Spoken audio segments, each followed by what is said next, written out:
अगर तुमने ये वीडियो ओपन किया है दैट मीन्स तुम जेईई 2028 को टारगेट कर रहे हो, 2028 में आईआईटीएन बनने का सपना देख रहे हो। अब देखा जाए तो तुम्हें लगेगा कि यार कहाँ 2028 कहाँ अभी चल रहा है 2026, बहुत समय है, ज़्यादा पैनिक करने की जरूरत नहीं है, ज़्यादा प्रेशर लेने की जरूरत नहीं है। एक साल मस्ती से पढ़ाई करेंगे थ्रू आउट क्लास 11th और क्लास 12th में देखा जाएगा जब एग्जामिनेशन को सिर्फ 1 साल होंगे। ये बिल्कुल गलत माइंडसेट है। देखा जाए तो 2 साल है, बट देन टू तुम में से 95% ऑफ बच्चे जब एग्जामिनेशन को 15 दिन या 1 महीने बचा होगा तो कहोगे कि काश हमारे पास और टाइम होता, एग्जाम की प्रिपरेशन तो बहुत ढीली चल रही है, कुछ हमें आता नहीं है और लगता है कि हमसे जेईई क्रैक नहीं होगा। देखो धीरे धीरे कोचिंग जब तुम ज्वाइन करोगे तुम्हें क्या पढ़ना है वो पता चल जाएगा, किस बुक से पढ़ना है वो पता चल जाएगा, बट कैसे पढ़ना है, कैसे इस प्रिपरेशन को स्टार्ट करना है, कैसे स्टार्टिंग से ही एक एज बना के रखना है, वो कौन बताएगा? वो बताएगा एक ऐसा आईआईटीएन मेंटर जिसने खुद आईआईटी क्रैक किया हो और जिसने हजारों बच्चों को आईआईटी क्रैक करने में हेल्प किया। My name is Yashranjan Mishra, I graduated from IIT Indore and मैं पिछले कई सालों से बहुत सारे जेईई एस्पिरेंट्स को गाइड कर रहा हूँ। मेरे गाइड किए हुए students IIT Delhi, IIT Bombay में भी पढ़ रहे हैं। आज की इस वीडियो में हम एक पूरा रोड मैप समझेंगे कि आज से लेकर जेईई 2028 में आप फ्लाइंग कलर्स से पास हो और आईआईटी पहुंचो, इसके लिए क्या रोड मैप होगा। इस वीडियो में स्पेसिफिकली कुछ चीजें डिस्कस की जाएंगी, जैसे कि सबसे पहले क्या माइंडसेट होता है एक जेईई एस्पिरेंट का जो आईआईटी तक जाता है। नंबर 2, कौन कौन सी वो गलतियां हैं जो एक टॉपर बच्चे को भी आईआईटी के रेस से बाहर निकाल देती है। नंबर 3 जो बहुत इंपॉर्टेंट है, कैसे कोचिंग का सिलेक्शन किया जाए। नंबर 4 एग्जाम पैटर्न पे भी छोटी मोटी बात करेंगे। और number 5 the importance of routine और आपको क्या रूटीन फॉलो करना चाहिए, क्या मैंने रूटीन फॉलो किया था कि मैं आईआईटी तक पहुंच पाया। सबसे पहले सबसे इंपॉर्टेंट पॉइंट की बात कर लेते हैं, माइंडसेट डेवलपमेंट। देखो अभी तक तुम क्लास 10 की जो जर्नी से आए हो वो एक बहुत ईजी जर्नी रही है। आपने एग्जाम से 1 हफ्ते पहले तैयारी कर ली, 95% बोर्ड में मार्क्स आ गए, जो आपने एनसीईआरटी में देखा वो आपके पेपर में आ गया, जो आपके टीचर ने बताया सुबह 4 बजे वो आपके एग्जामिनेशन में आ गया। जेईई ऐसे नहीं चलेगा, जेईई की जर्नी बहुत डिफिकल्ट होने वाली है। एनसीईआरटी ऐसी बुक्स में क्या दे रखा है और एग्जाम में क्या आता है उसमें जमीन आसमान का अंतर होगा। आपका सिलेबस 10x वास्ट होने वाला है। आप अगर एक चैप्टर के लिए 20 क्वेश्चंस को प्रैक्टिस करते थे तो यहाँ 200 क्वेश्चंस भी कम पड़ जाएंगे। इसलिए इन सब के लिए एक माइंडसेट डेवलपमेंट लगेगा। मैंने जब मेरी जेईई प्रिपरेशन स्टार्ट की थी, हमारी कोचिंग की पहले दिन पढ़ाई हुई नहीं थी, पहले दिन हुआ था माइंडसेट डेवलपमेंट सेशन और उसमें बहुत सारे बच्चों ने लाइटली लिया था, बट मैंने बहुत सीरियसली लिया था क्योंकि मुझे समझ में आ गया था कि ये माइंडसेट ही मुझे सारे ऑब्स्टेकल से डील करना सिखाएगा। आज मैं आपको चाहता हूं कि एक अच्छे से चार्ट पेपर पे नोट करो कि आपकी ड्रीम आईआईटी कौन सी है, आपकी ड्रीम ब्रांच कौन सी है, उसके लिए कितने मार्क्स सिक्योर करने पड़ेंगे। फॉर एग्जांपल आईआईटी दिल्ली में आपको सीएससी चाहिए तो आपको जेईई एडवांस में लगभग 260 से 280 मार्क्स लाने पड़ेंगे। तो अपने ड्रीम मार्क्स लिखो और बड़ा बड़ा लिखो कि मैं आईआईटीएन बनूंगा, I will become an IITian in 2028। ये एक स्टैंडर्ड आपकी टेम्पलेट हो गई जिसको आप हमेशा अपनी स्टडी डेस्क के सामने रखो। अरे भैया इससे थोड़ी मेरे आईआईटी निकल जाएगा, आईआईटी तो पढ़ने से निकलेगा, बट वो पढ़ने के लिए जो मोटिवेशन चाहिए होगा, जब वो तुम्हें 100-200 क्वेश्चंस लगाने होंगे, उसके लिए जो मोटिवेशन चाहिए होगा वो इसी मैनिफेस्टेशन से आएगा। इसको डेली सुबह शाम जब मैनिफेस्ट करोगे ना तो बड़े बड़े ऑब्स्टेकल्स, बड़े बड़े डिफिकल्ट चैप्टर्स आप अच्छे से निपटा दोगे। अब माइंडसेट डेवलपमेंट हो जाता है बच्चों का, लेकिन वो कर देते हैं गलतियां। तो नंबर 2 बहुत इंपॉर्टेंट पॉइंट, कौन सी गलतियां आपको नहीं करनी। देखो पूरी जेईई प्रिपरेशन में आपकी गलतियां तो बहुत सारी होंगी, बैकलॉग्स होंगे, काफी चीजें होंगी, वो हम हमारी पूरी जर्नी में डिस्कस करते रहेंगे, आपको पहले से ही आगाह करूंगा।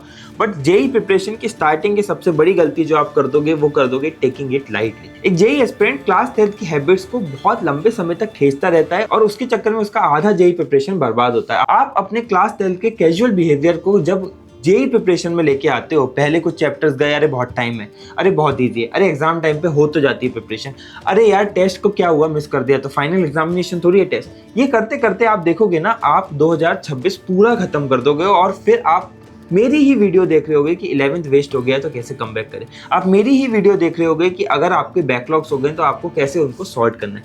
ये मिस्टेक नहीं करनी है, ट्रांजिशन बहुत फास्ट करना है। 10th खत्म हो गया, आपने अपने ड्रीम को मैनिफेस्ट किया, देन आपको सीधे सीधे जेईई एस्पिरेंट की लाइफ जीनी पड़ेगी। वहां पे आप स्लो ट्रांजिशन नहीं कर सकते। यार मैं 10th में 2 घंटे पर डे पढ़ता था तो मैं 8 घंटे पर डे पढ़ने के लिए 5-6 महीने का गैप लूंगा, धीरे धीरे बढ़ाऊंगा। नहीं, आप नहीं क्रैक कर पाओगे क्योंकि बहुत से ऐसे जेईई एस्पिरेंट्स हैं जो 9 से 8-8 घंटे पढ़ के आपसे कई आगे ऑलरेडी निकल चुके हैं। इसलिए ये गलती बिल्कुल भी नहीं करनी है। मैं ये नहीं कह रहा कि पहले दिन से 14 घंटे पढ़ लो, 14 घंटे पढ़ने की जरूरत ही नहीं है। मैं जीता जाता एग्जाम्पल हूँ। 8 घंटे सेल्फ स्टडी नॉर्मल तरीके से करते रहो, बहुत आसानी से आईआईटी पहुंच जाते हो। बट इसका ध्यान रखना है, ये कैजुअल बिहेवियर आपको बहुत नुकसान दे सकता है। अब आते हैं थर्ड बहुत इंपॉर्टेंट पॉइंट पे, कौन सी कोचिंग ज्वाइन करें। भैया हर जगह डिफरेंट कोचिंग्स हैं, इन भैया की कोचिंग भी अच्छी लग रही है, इन सर की कोचिंग भी अच्छी लग रही है। ये ऑफलाइन कोचिंग में बहुत बड़ा प्लेयर है, इसने तो AIR 1 कंसिस्टेंटली निकाली है। मैं कहाँ ज्वाइन करूँ, ये सबसे बड़ा क्वेश्चन रहेगा।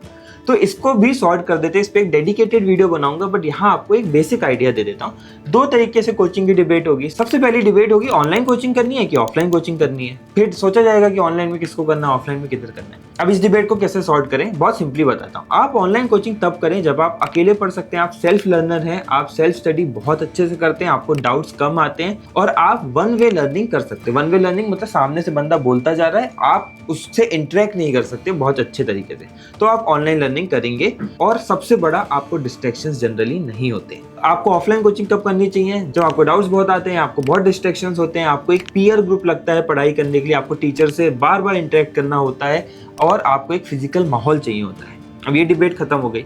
अब ऑनलाइन अगर कर रहे हैं तो कौन सा प्लेटफॉर्म करना चाहिए। बेटर है कि जिस भी प्लेटफॉर्म को आप सेलेक्ट करें, पहले उसके यूट्यूब चैनल पर जाएं, उनके फ्री लेक्चर्स देखें और उसमें देखें आपका कनेक्ट बैठ रहा है नहीं बैठ रहा है। अगर नहीं बैठ रहा है तो आप उस प्लेटफॉर्म को ना सेलेक्ट करें। सिर्फ हाइप में, सिर्फ इसलिए कि ये मेरा फेवरेट है, ऐसे ना करें। किसी एक्स प्लेटफॉर्म को अगर आपको ज्वाइन करना है, उसके टीचर्स के फ्री लेक्चर्स देखें, उसके ब्रांड फेस की नहीं, उसके टीचर्स के फ्री लेक्चर देखें और तब आपको लगे कि हाँ ये सही है, मेरे से कनेक्ट हो रहा है, तो आप खरीद लीजिए। अगर ऑफलाइन जाना है तो लोकल जाना है कि कोटा जाना है, ये अगेन डिपेंड करता है कि आप कैसे बच्चे हैं। अगर आप पेरेंट्स से दूर नहीं रह सकते, अगर आपको फूड की प्रॉब्लम रहती है, हेल्थ की प्रॉब्लम रहती है, आपको डिटैचमेंट में दिक्कत होगी, तो आप कोटा ना जाएं। और अगर आप हाईली कॉम्पिटिटिव एनवायरनमेंट में प्रेशर फील करते हैं तो भी आप कोटा ना जाएं। इसके आगे सिंपल है, ऑफलाइन में आपको जो कोचिंग बेस्ट सूट कर रही हो वो आप ज्वाइन कर लेना, लेकिन कमेंट सेक्शन में मुझे जरूर बताना अगर आपको इस पे डिटेल्ड और डेडिकेटेड वीडियो चाहिए। अब आते हैं फोर्थ पॉइंट पे, एग्जाम पैटर्न अंडरस्टैंडिंग। देखो, जेईई का जो एग्जामिनेशन है उसके बहुत ज्यादा चांसेस है कि आपके ईयर में 20 लाख बच्चे एग्जाम दे रहे होंगे।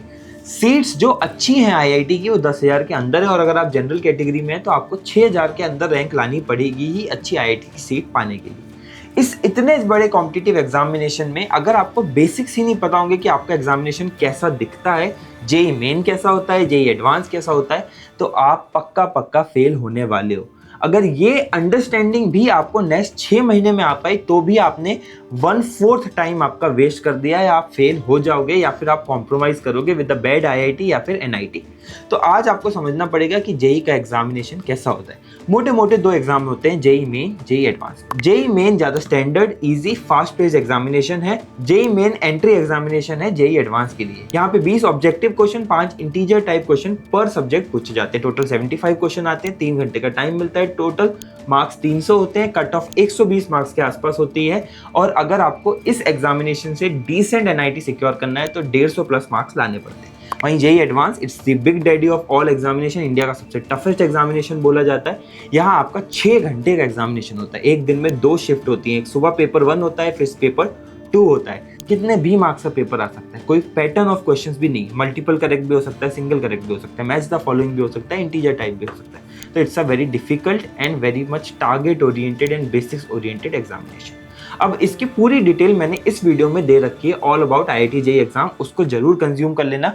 बट आपका फर्स्ट स्टेप ही ये होना चाहिए, आप जो पहाड़ तोड़ने जा रहे हो, द आईआईटी जेईई माउंटेन, जो इतना बड़ा पहाड़ है आपकी सक्सेस के बीच में, उसकी पूरी स्टडी करना बहुत जरूरी है। अब आ जाते हैं मेरे लास्ट पॉइंट पे और मैं बोलूँगा ये सबसे बड़ा पॉइंट है, रूटीन।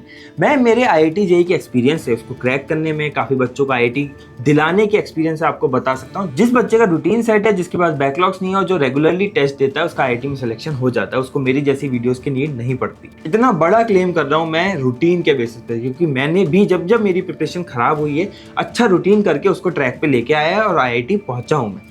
अब आपको सीधा बताता हूँ कि ये आपकी क्लास 10th की प्रिपरेशन नहीं है। क्लास 10th के मैथ साइंस का लेवल अगर हम यहाँ कंसिडर करते हैं तो क्लास 11-12 के बोर्ड्स का लेवल भी यहाँ पे, आईआईटी जेईई के लेवल की बात तो बहुत ऊपर रही। मैं आपको एक सिंपल आइडिया देता हूँ कि आपका क्लास 11th कैसा दिखेगा अगर आप एक जेईई एस्पिरेंट। आपको स्कूल जाना होगा 6-7 घंटे, आपको रिगोरस कोचिंग करनी होगी 3 से 4 घंटे, आपको डेली 100+ क्वेश्चन प्रैक्टिस करने होंगे, आपके वीकली टेस्ट होंगे जिसपे मार्क्स आएंगे, आपकी रैंक आएगी, आप किसी कोचिंग होगे।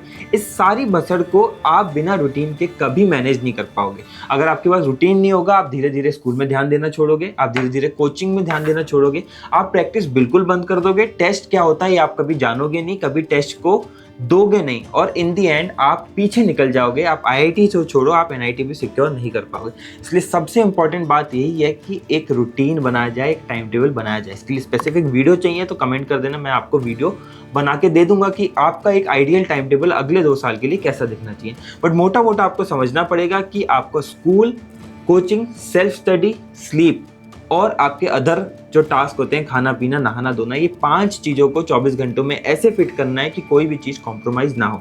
स्पेसिफिकली हॉलीडेज़ के लिए एक अलग टाइम टेबल होना चाहिए जिस दिन स्कूल नहीं है, ताकि सेल्फ स्टडी ज़्यादा हो सके, आप टेस्ट दे सको। तो ये 5 पॉइंट थे, बट फाइनल एक पॉइंट मैं आपको बताना चाहूँगा यार, 2 डिसीजन आपको लेने पड़ेंगे। या तो आप सोच लो कि यार ये सिर्फ मैं इसलिए कर रहा हूँ क्योंकि पूरी दुनिया IIT JEE करती है, इसलिए मैं इस एग्जाम की प्रिपरेशन करूँगा, इसमें सक्सेस की मेरी कोई गारंटी नहीं है, मैं इसके लिए सीरियस नहीं हूँ। दूसरा है कि आप पूरा डिसीजन बना लो, चाहे दुनिया कहीं से कहीं हो जाए, मेरे को 2028 में IITian बनना है। अगर सेकंड केस है तो आपको ये 5 चीज़ें फॉलो करनी पड़ेगी। आपको 2 साल एक अच्छी ज़िंदगी जीनी पड़ेगी, जहाँ पे थोड़े पेन्स हो सकते हैं, थोड़ा प्रेशर हो सकता है, बट जो आउटकम है वो बहुत अच्छा है, जो सक्सेस रेशियो है वो बहुत अच्छा है। और इस बेसिस पे आप एक मोटिवेशन लें, एक मैनिफेस्टेशन करें, अपने डाउट्स कमेंट सेक्शन में लिखें। Let's stay connected throughout this journey. Subscribe करना बिल्कुल मत भूलना। मिलते हैं अगली वीडियो में। Till then keep working hard.